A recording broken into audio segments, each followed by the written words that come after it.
You're listening to the AFTERBUZZ TV network, now the largest new media platform on the web, and your #1 source for after-show entertainment. Very good, Gene.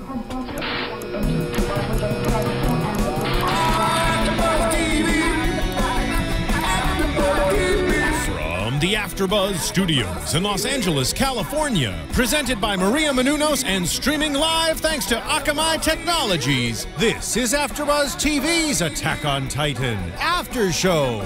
We'll break down tonight's episode and get you all the latest news and gossip. And now, another post-game wrap-up show for your favorite TV show. It's AFTERBUZZ TV's Attack on Titan After Show. Hey guys, and welcome to the After Show for Attack on Titan, where we have a really major episode to discuss today. Oh my god. Before we get started, joining us today, John Quick. What's up, ladies and gentlemen? I'm back from the dead. Katie Cullen looks surprisingly like Tauri Miller today. Way more handsome. But it is Katie, though. Totally. She's just a little balder. I cut my hair. I went out into the sun. When did you get glasses? I thought they'd accentuate my smartness. That's true. Yeah. That's true. Well, I can already tell. She still has the laugh, though. Isn't that right, Katie? Yes. Yeah. That sounds just like her. So Katie / Tauri Miller. And next to me, as always, the lovely Megan Salinas. Hi, everybody. And guys, I'm Dave Klein. Hi, Dave. Hi. Hey. Hello. Hi, Dave. But more importantly, in the background, we have the intro, and that's much more interesting. Oh my gosh. And right underneath that, we have the Every Girl's Guide to Diet and Fitness by our producer, Maria Menounos. And you should also go buy the book. So, It's a book. it's a book. Go buy it. All right. Read it. And read. And let's go ahead and talk about the show. So let's jump into the very beginning of the struggle for Trost Part 4. As we have, it kind of re-shows, and we're going to start getting this a lot, re-showing things from previous episodes. It's starting. Hey, yeah. at least it's not as bad as other shows. It's true, when you're binge watching, it can get a little annoying, like if you're binge watching it on Netflix or on Hulu. Yeah. But at least it's not as bad as other shonen shows. Like, I quit watching certain shows. I won't say which ones, but there are certain shows that I quit watching because I'm like, it turned into a flashback inside of a flashback while recapping another episode. It's like, I can't do this anymore. I just can't. Right. Well, really, is it any worse than what Game of Thrones does or Sons of Anarchy? Like, all these shows, they do the recap. But they have like the in 1 minute of like previously on. Like this was fine here, but eventually it's like 5 minutes long. Yeah. I've seen Well, shows to where be it's fair, like, there's also a lot to cover. And again, if you're watching week to week and it's like, you know, something really significant happened 4 weeks ago, it's nice to get like a little quick To be perfectly honest, I don't think it would have bothered me so much if it wasn't on Hulu, where after the entire 5 minutes was right before another commercial. Right. And you're like, oh, Hulu! And so Netflix would have been fine. But And now, all of a sudden, Little Mosque on the Prairie. Oh, great. I get to watch this commercial once more. Well, luckily we don't have that problem watching on Toonami. On Toonami, you're totally fine. Only one commercial break Just halfway the through. dulcet tones of Steve Bloom. Yeah. So I do look forward to those. I do too. But we get re-showing Armin about to kill himself, and then Well, not about to kill himself. Well, he's about helping to- Mikasa, and he's like, in the event that, you know, just leave this for me. I'd rather not get eaten. right. But like, and it's re-showing that moment, and then it leads right into at him getting carried away again, feeling like he's going to be a failure, and then suddenly he devises a plan and thinks, wait a second. We've got this crazy psychopath abnormal Titan over here who's strangely reminiscent. And maybe I we wonder should... why. I know, he kind of reminds me of Orlando Bloom, to be honest. It's the elf ears, Yes, isn't it's, it? I know his official name is like Raging Titan, but I always call him Legolas Titan because he's got the ripped abs, the tasseled hair, and the pointy ears. Does True, Legolas like- have ripped abs? I think Yeah, it was he more a does. shirt. You can see them through the shirt. He's an elf. He's got the abs. That's otherwise, what's the point? Come to think of it, why hasn't Legolas been shirtless in any of the Lord of the Rings movies yet? See, I paid Get on that attention to the Peter fact that he was shirtless, and I called you out on being wrong about that because I cared. Anyway, moving on with the show. So moving on, and so basically he devises a plan, and they decide to use, hey, why don't we use this abnormal Titan, as that's what at the moment they're calling it in the show, and why don't we use this abnormal Titan to help us out? And Connie's like, What? You what? No. Oddly enough, Connie's first intelligent comment. I think it's probably his last. Well, when I was watching it, I was like, Connie's me, because I was like, no, that's a terrible idea. Why would you do that? In any other scenario, like, had this, had what we find out later not been the case, it wouldn't have worked. Right. It would have been a terrible idea, and they probably all would have gotten eaten. Yeah.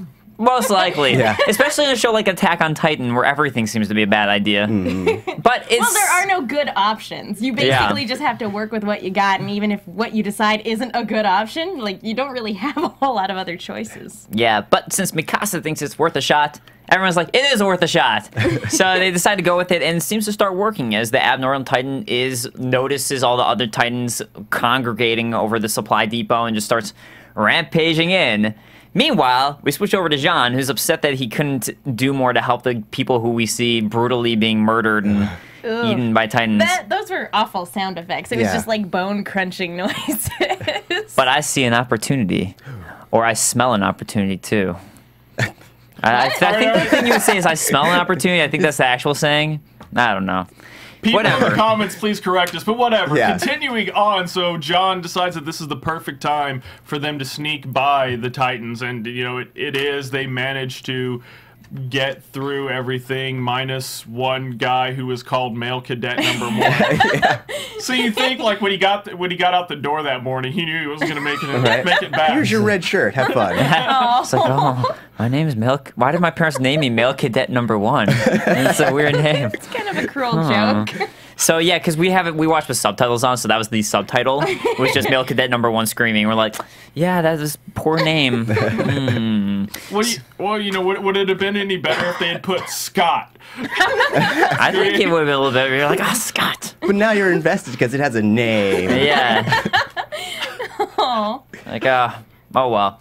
Male Cadet Number 1 never stood a chance, but Jean's upset that he lost Male Cadet Number 1. But what were you thinking, Jean? You were never gonna... Male Cadet Number 1 was never gonna make it through. His exact words were, how many bodies did I have to crawl over to get here? Yeah. Right. He abandoned his friends, who were getting attacked by Titans. He abandoned them to die and then, led another charge where not everybody made it. So he's putting this all on himself when really it's not really his fault, because if they had just continued sitting there, eventually they would have gotten He's going anyway. through basically his stages of more or less becoming Eren, but he's getting to it at a stage in which he's already more emotionally mature. He's not a 9-year-old facing all of this. He's a 15-year-old kid, but he's never seen the dark side of life, and now he's getting it right in his face. And he's oddly enough, he's handling it like healthily and kind of well, probably because he is like a well-adjusted human being. Right. Yeah. Well, the thing I noticed too with this is that it seems like the person who acts first, everybody follows. Yeah. So that seems to be the way everyone does it, because it was like you have to actually... Like, he tells everyone, like, hey, this is our opportunity, but then he acts on it. And since he actually acted on it, everyone's like, well, I guess that's the option we're going to go with. As opposed to, like, Sasha, like, a week ago, where she was like, come on, guys, we can do it, and then just sort of stands there. Yeah, like, she didn't actually act on it. I think if she had acted on it, everyone would have been like, yeah, let's, like, they would have just followed her. But notice how, like, okay, so he's number 6, and then we had numbers 2, 3, and 4 right there. Numbers 2, 3, and 4 in the top class, just standing around going... Yep, shit be whacked, yo. We were talking just about picking that a his little butt. last week. It's like, why aren't you people doing anything? Quit twiddling your thumbs. Get it together. I don't know we just had the Raging Titan, but you guys didn't go over this last week. Where the hell is the Armored Titan? Like, why isn't it following the same pattern as last time? We don't know. What the hell is going on? We don't even know where the Colossal Titan went after it disappeared. Right. It literally, like, evaporated out of existence. But it was like a matter, like, as far as we could see in Showtime, it was like a matter of minutes after the Colossal Titan kicked down the gate. It couldn't have been more than 10 minutes before the Armored Titan came in and smashed through the inner gate. Well, that's what I thought at the very beginning of the series during that first attack, when you see the Armored Titan smash through the wall, I'm like, okay, game over. This is the end of civilization. The rest of the series is going to be picking up the pieces, because I thought they were just going to blow through the rest of the walls, but then they didn't. And now the Armored Titan, you're right, the Armored Titan's nowhere to be seen. So it's like, what is going on here? And now we have, but then we have this other Titan, so we have another abnormal Titan that shows up. and it just starts attacking other Titans. And I guess, spoiler alert, it's Eren. Everyone. There you go. Well, they didn't need the, like, strategically speaking, they didn't need the armored Titan, because the way that the towns were made is the first Colossal Titan kicked out the outer bubble, and then the armored Titan made it actually into the wall. Yeah. So it was like a two-pronged thing as opposed to just... but at this point, the Colossal Titan did everything that he needed to do. Yeah, so But- again, where's stage 2 in their master plan? We're just wondering what the point is, because they could just plow through and destroy all of humanity, like, within a matter of minutes. So if that's why the Well, is why that didn't they not- do So it why 5 years aren't ago they? then? I Yeah, mean, right. like, Why is that not their end goal then? Like, what Yeah, are... so it's are they trying to sort of corral humanity into just like one little corner, and then what? Like, what's the purpose? What's the point? Maybe it's to make them suffer. Maybe really. that could be it. maybe it's just like they want to slowly make the kings and queens in the inner wall sweat it and be like, we're coming for you slowly but surely. But bringing it back to some levity, wasn't Anyway. it adorable the way that Connie was carrying Eren? No. I mean, Armin. Armin, yeah. I Armin, ship them. Sorry, Armin, yeah. Like, that was just cute. Let's face it. It really was. But as they really make glad it they into didn't this take it wall, behind. though, they actually do end up making it in following Jean, and he really, like, he did do a good job leading them because action is better than inaction, and at that moment they were in inaction. So regardless of his thoughts and his fears and freaking out that he led people to die, they would have died if they didn't do anything. So this is better than nothing. And as he's thinking these thoughts, all of a sudden a Titan head smashes into the wall, like, hey, I'm gonna go, hello! Hi, Why did I come eat you? Oh, hi, guys. How are you? That'd be like a good GIF or something, just like head smashing, just like, oh hi, with They should HAI. replace that with Nicolas Cage's face. Oh yeah, Be the meme. Oh gosh, can you imagine a Nicolas Cage Titan? Ugh. that would go on the Nicolas Cage subreddit, I think, Yeah. for sure. One true god, yeah. So all of a sudden, panic all everywhere, and as they do, they're panicking. There's this sudden pause when all of a sudden, face just gets smashed in. Like, what? Just slow motion as you see the fist come in from the raging Titan, and then just when it goes back into normal motion, just to see two Titans fly across and like their legs come up in like a really cartoonish way. It's really hilarious. And then, like, Mikasa and Connie just fly in, Armin, and just, like, they didn't even realize, like, no one else knows what the hell's going on. They're like, wow, that was awesome. We did it. Yeah, go us. And everyone's like, what was that? Why? What is this? That's our new best friend. And I love Connie. He's just like, that big, beautiful SOB is our ticket out of here. Yeah, they're, like, Connie's in such a good mood. He's like, this is awesome. Things are great. And everyone else is freaking out, like, what is this? I don't know what this is. Yeah, like if I were everyone else, it'd be like, wait, there's a more powerful Titan out there just trying to kill everything. Yeah. Well, somebody does bring up the point. I think it might have been Jean brought up the point of, well, once he's done with them, who's to say he's not going to come after us? And Yeah. Armin's response is, do we really need to worry about that right now? He's got a lot to burn through.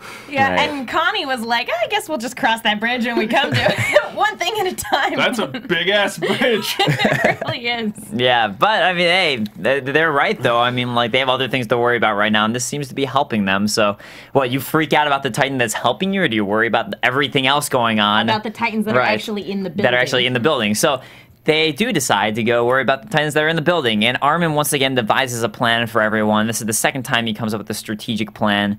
And the idea being that they're going to stun all the Titans, and then the best 7 will come in that are there with them and swoop in to take them out once they're stunned. Yeah, and set up for this. The reason why, like, the supply team has not been getting everybody new blades and new gas is that there are 4-meter high Titans that have actually managed to make their way into the supply room, and then there's like 7 of them. That's what they got to deal with. So that's, And good old Captain Yep. Freakout just like went and pieced out on them into the inner wall and left them on their own with Titans in the building. So Yeah. So they didn't yeah. know how to handle that. They and just that's needed why they're hiding Mikasa. under desks instead of like going out and helping people. Yeah. Right.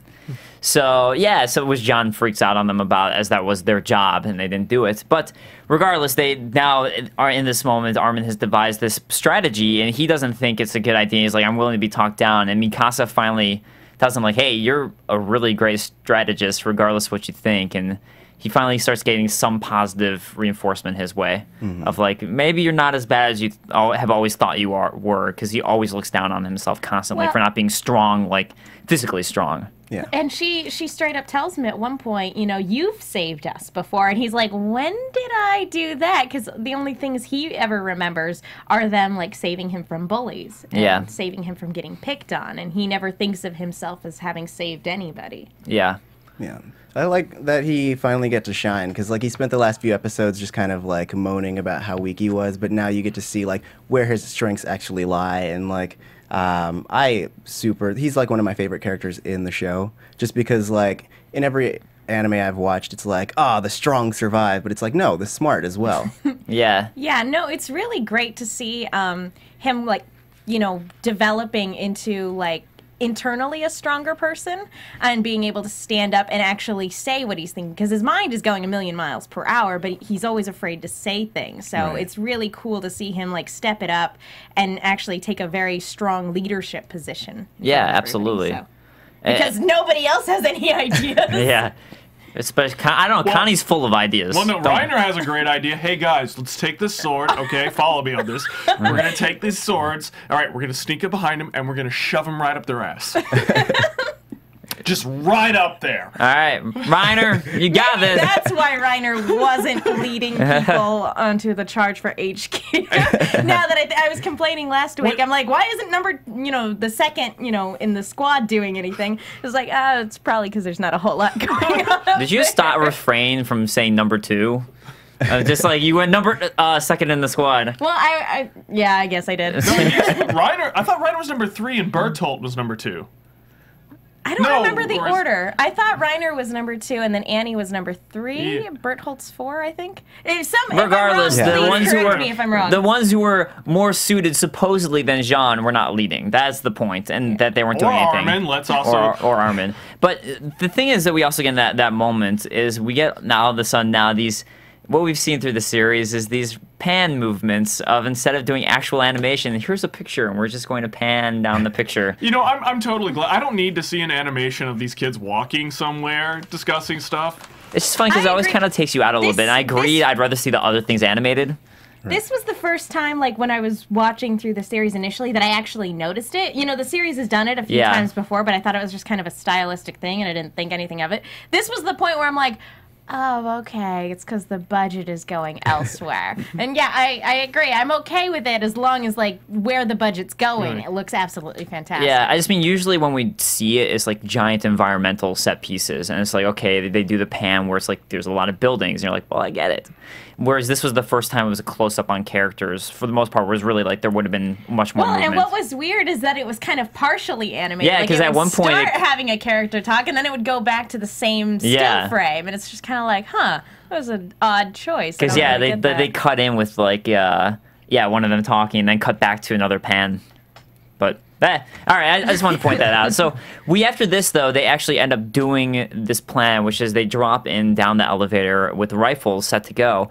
And what we get is actually one of the scenes from the intro. And the only reason I bring that up before we talk about everything else involved in this is just because every time during the intro they showed that moment, I was just like, when's that going to happen? When's that got to happen? Because it seemed like such an exciting moment. So we got to actually see that intro moment happen and play out here. Yeah. No, that was really cool. It took me a while to realize that, what was going on in the opening was actual events in the series. Yeah. Because, sometimes with anime openings, sometimes, it could be like, oh, this is stuff that's actually happening in the plot, and other times it's just, oh, like, look, this is here to look pretty. Yeah. So I was actually really glad to see that this was actually something that happened. Yeah, it's such a cool moment. Yeah. But we get it was actually Marco who's leading them with the countdown of like when they're going to shoot.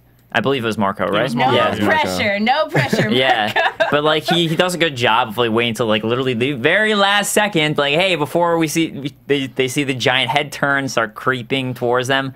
Good thing he didn't decide to do like one of those snap bites that we've seen them do before. Yeah. Instead, they all just slowly creep in on the group. Ugh. Good thing, but... yeah, this plan could have very easily gone way, way wrong. Yeah, I was assuming they were kind of taking their pick, like, that one looks tasty. Yeah. Like, that one's for me. You can have that one. Yeah. All right. It's like, I'm more of Divvying a it up. fan of brunettes. Somebody else can have the blonde. Who wants the blonde? It's like someone lowered a bucket of fries. Like, that one looks like it has a little bit more salt on it. I want that one. So if somebody lowered a bucket of fries right now onto this table, would we just converge on it? I think, like, yeah, we all Yeah. just slowly go like, So, you know, Well, I think we would. We'd be like, is that a bucket of fries? oh, nice. Well, for those of you who are listening to Did the you just make podcast- that in the moment, or did you find that? Just made it. nice. Yes. Well done. Nice. Steven actually made a macro of two Titans looking in at Jean, saying, "Oh hi, well hello there," and then Jean going, "Shit." Yeah. Well done, Steven. Nice. If you can replace one of those faces with I like Nicolas it. Cage in the next 5 minutes, I will say sheriff. He's like, accepted. challenge accepted. Photoshop, go.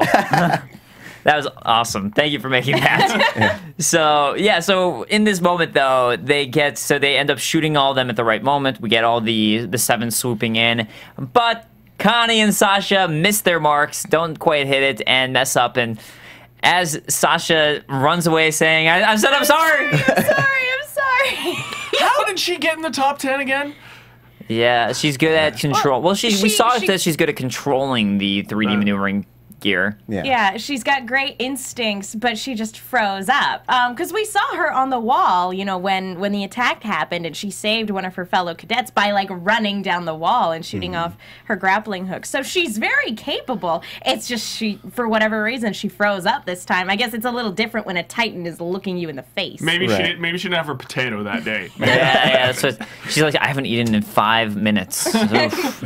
A little off This my is game. not a good day for me. I can't imagine how this day could possibly get any worse. And this is their first time, like fighting them without their 3D gear. So it's like, I mean, one, it's adjusting to basically throwing yourself at them. I mean, and they have this much. I'm putting my fingers really close together for those who are listening. Margin of error. No, I didn't even think about that, but you're right. They don't and have their 3D maneuvering gear. Yeah. Even though even if they did though, it's a really confined space. So there's even if they could like launch themselves across the room, there's not, really a whole lot of room for them to work. Hey guys, with. we have a special guest appearance coming in. Oh. Okay. Whoa. Is may, it Nicolas Cage? It is not Nicolas Cage. Hey, what's up? Hey. Thank you so much for Hi. joining. I showed up early and apparently got pushed into the guest cast. Oh, nice. Nice. Ladies and gentlemen, joining us in the studio today is Matthew Mercer. He's the voice of Captain Levi. Hi. Oh my gosh. I don't even know if this is where the It is. yeah. You got You it got right it. away. So, beautiful, wondrous. well, we're getting a sneak peek at Levi's voice. All right. Thank you so much for coming on. No worries, no worries. I'm gonna sit here and stare at you awkwardly while you All right. finish the podcast. We all wish Levi would have been in this episode. Then the whirlwind blade would have happened. Everyone died immediately. Yeah, exactly. Titans would have been gone. It wouldn't have been a problem. Yeah, trees to the face would have been terrible. Yeah. So, just since the people who are watching through the series haven't been introduced they were introduced to Levi very, very briefly. Bits and pieces, yeah. Very briefly. What can they expect? Expect a lot of glowering, a lot of half frustrated, not really giving a crap about anybody else. But yeah, no, Levi's a badass character, and he definitely makes quite a few interesting introductions for the next few episodes. So it'll be a lot of fun. We'll actually be meeting him relatively soon here too for the Toonami version. So yeah. So let's go ahead and jump back to the episode. We'll talk about Levi a little bit more once we get further. But we're so at the moment we were at was Annie and Mikasa. Thank you. Mikasa are the ones who come in and then end up saving the day here without really using their 3D maneuvering gear. So quite the badasses to be able to do that. Well, they have quite the leap. Like, Yeah. you see, like when Mikasa was essentially giving up on life and her body was reacting on instinct, she got at least like 4 meters high. She jumps high. She Yes. jumps high. Just double leap. Yeah, and when she just broke wood with her bare feet, like Yeah. the ground, and smashed and crunched her dagger or I knife. think crushing the handle was Yeah. my favorite bit. She just crushed it with her hands. That Really? was Because crazy. I'm really focused on the stabbed a guy in the heart from his back. You know that part? Yeah. That thing where a 9-year-old kid did that? Do you guys remember that? That was a occurred. little instinct. So now that she's 6 years older, there we go. Oh my god! For those of you listening again, Steven You have a did fan out of John. Steven did Photoshop a picture of Nicolas Cage onto a Titan You, face. sir, for the have same been declared sheriff. Congrats. I think this I will needs get you a star next time I'm in. someone needs to put that on Reddit immediately. I have an extra cookie in my bag. I feel like Steven just earned it. Yeah, you did. Yes. And brilliant things come from this show.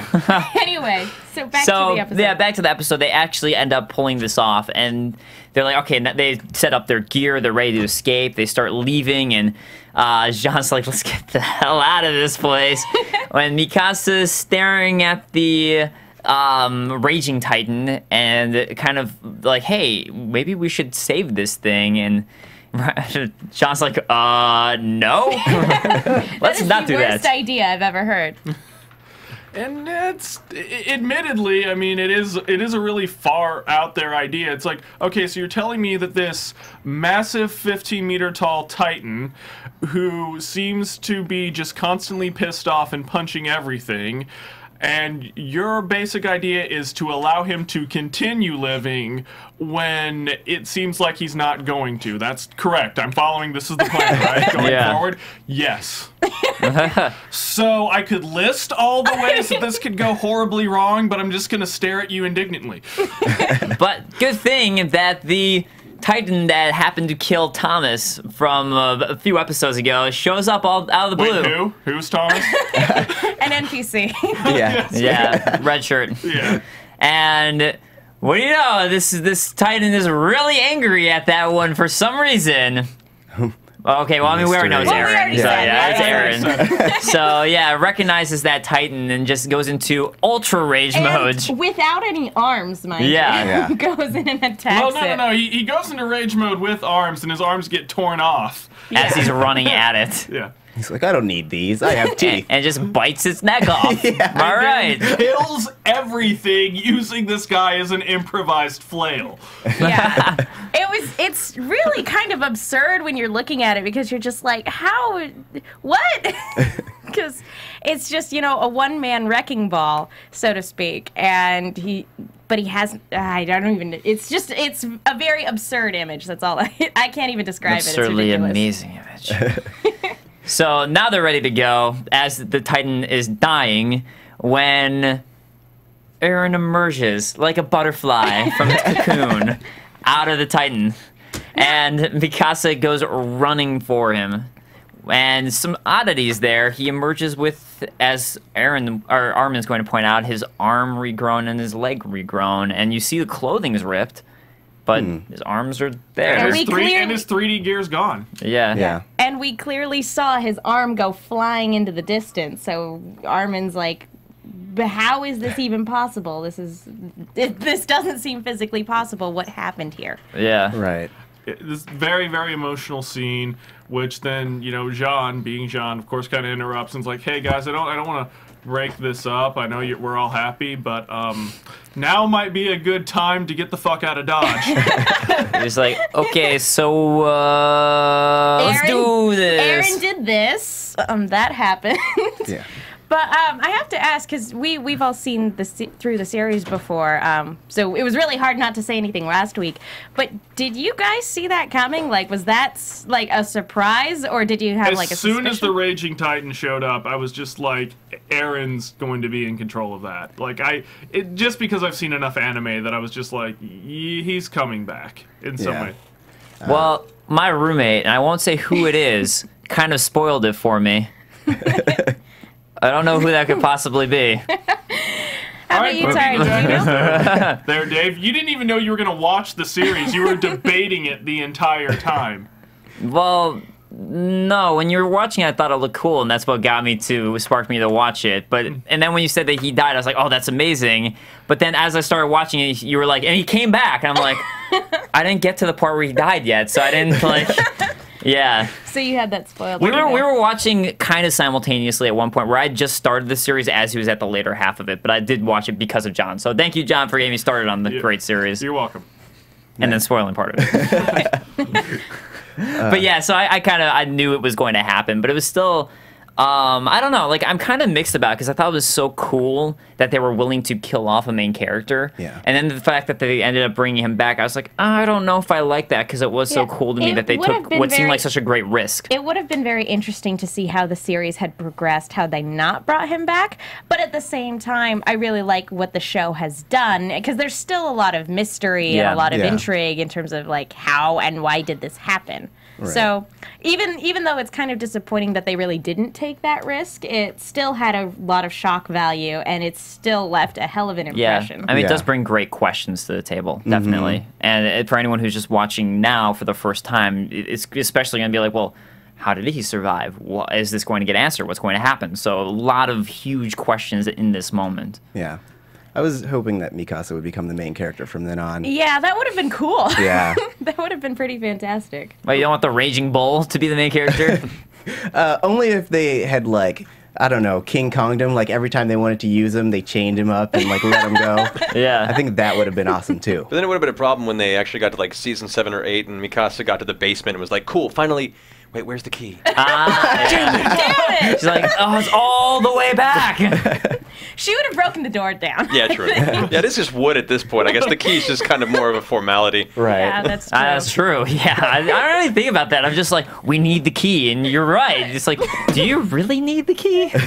Unless it's like a steel reinforced door. Also I don't possible. know. Right. We never actually got to see their basement. Yeah, he was so into basement construction, man. It's just intense. Yeah. This It's is like concrete. secret. That's where all the money really went from the best Watch, doctor in there's town. not even a lock on it. There's just a sign that says "Keep out." Dad's working. That's it. Beware. And you're just supposed to hang the key up next to it. It's just a polite thing. But we should mention, though, so we do have Matthew Mercer here, who is the voice of Levi. Hi! So Levi is actually one of the best characters in this series, who we haven't met yet, but thank you so much for coming on.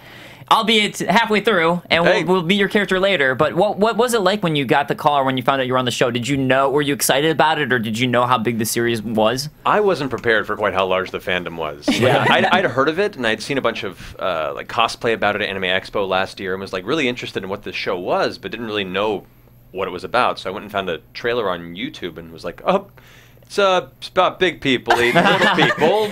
Okay, it's a little vague, interesting. And so when I got the audition sides in from Funimation, I read through them and was like, okay, this is some cool dialogue, some interesting character backgrounds. Perhaps I should watch this. So I didn't know I had booked it yet, and then decided to go ahead and marathon it on Hulu. And I was going to watch a few episodes just to get an idea for it. I was like, I'll just watch like 2 or 3. Cut to 9 hours later. I haven't left the couch. I'm like, the show is amazing.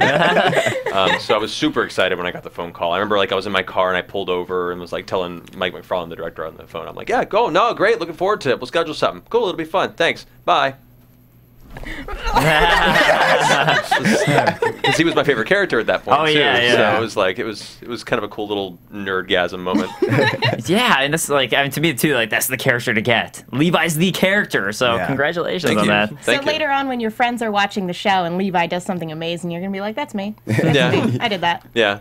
And later down the show, if he ends up doing something really terrible, they'll be like, "You did this." And I'm like, "I didn't know." But yeah, no, it's been pretty cool. I was not prepared for how big the fandom was, and there was a lot of pressure on me suddenly. It's like, "Cool, I got Levi." On Google. Oh, I got Levi. I better not mess this up. So it's really cool. Everyone's been really positive about it. Yeah, sure. Well, I mean, like Anime ASEN's coming real soon here in LA, so I'm sure you're gonna have quite the fandom coming towards you, so prepare. Yeah, I think I'm gonna stop by. I have on Saturday. I have a panel, like a voice actor, kind of like a inside the voice actor studio thing at around 1:30, and then I'm doing a couple other signings around. And so if you ever see me in the halls, and you folks going to Anime Expo, don't be afraid to say hi, especially if you're Levi, and then we can clean stuff together. Just go on a cleaning spree. Yeah, it'd be good. Just watch out. I don't know. I'm afraid of what that would entail. What would happen with that? I've had to sign like Windex bottles and stuff at different convention events. It's kind of a fun thing. Really? Yeah. Nice. That's awesome. So For people watching through the series, you'll get that joke in a couple weeks. Yeah, exactly. Yeah, a few weeks here, man. I can't wait though. But yeah, thank you so much for coming on briefly. And I know Sword Art Online is waiting to, as your character's already there for Sword Art Online. Yeah. But hopefully we can have you back later when Levi's actually introduced and we can really go into detail about why the Windex joke makes a lot of sense really soon. Yeah, But- please. That'd be yeah. great. I'd enjoy that a lot. Great. Well, yeah, thank you so much for joining us. And yeah, thank you guys so much for watching the Attack on Titan panel. And as we get the big giant reveal of Eren being back, that's a major moment and lots of questions opened up for this show. As the show, I mean, the pacing of the show has just been like that, and it'll keep on going. So we will see you guys next week. But once again, guys, I'm Dave Klein. You can find me on Twitter at @TheDaveKlein. That's KLEIN. You can find me on Twitter at @TheMenguin. That's TheMenguin. Also, real quick, if you like what we're doing, go to iTunes and give us a 5-star rating. Leave a comment. Let us know what you think. Awesome. And my name is John Quick. You can find me on Twitter at NowQuick. And as Miss Menguin said, please search us out on iTunes. Let us know, even in the comments on YouTube. And I am Tauri Miller. You can find me on Twitter at TauriJ. That's TauriJay. I can't talk today. But yeah, thanks for tuning in. And you can follow Katie on Twitter at KiaJ. That's KIAXET. Yay! Really, some letters together. What about She'll you, be back Matthew? next week. Oh, and you can follow me on Twitter at Matthew Mercer, MatthewMercer. Well, that's the confusing one. So, all right. But thank you guys so much for joining us, and we'll see you next week. Later. From executive producers Maria Menounos, Kevin Undergaro, Phil Svitek, and the entire AfterBuzz TV staff, we would like to thank you for listening to the AfterBuzz TV network. To watch or listen to other after shows and post comments or questions, be sure to visit AfterBuzzTV.com. I'm Sir Richard Wentworth, and this has been a presentation of AfterBuzz TV. Buzz you later. The views expressed herein are those of the hosts only and do not necessarily reflect the views of AfterBuzz TV or its owners or principals. Thank you for watching AfterBuzz TV on YouTube. For more of your favorite after shows and interviews, subscribe to our channel here, and be sure to share your opinion on the episode in the comment section below here. We'd love to see what you guys are buzzing about. Thanks again. Buzz you later.